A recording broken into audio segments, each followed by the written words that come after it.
કેન્દ્રીય પ્રધાન અમિત શાહે ફરી એકવાર દેશના ગૃહ પ્રધાન તરીકે ચાર્જ સંભાળ્યો છે અને સહકારિતા પ્રધાન તરીકેનો પણ પદભાર સંભાળ્યો। બીજી વખત તેઓ ગાંધીનગરથી ચૂંટાયા। અમિત શાહ દેશના ગૃહ પ્રધાન અને સહકારિતા પ્રધાન બન્યા। મોદી સરકાર 2.0માં અમિત શાહ દેશના ગૃહ અને સહકારિતા પ્રધાન રહી ચૂક્યા છે।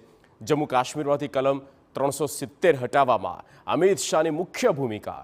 સહકારી ક્ષેત્રને પણ ઘણી પ્રગતિ મળી। સાથે જ આપણે એ પણ કહી દઈએ કે દેશના પહેલા સહકારિતા પ્રધાન છે અમિત શાહ, જેમને મોદી સરકાર 3.0માં પણ મહત્વના ભાગીદારની જવાબદારી આપવામાં આવી છે।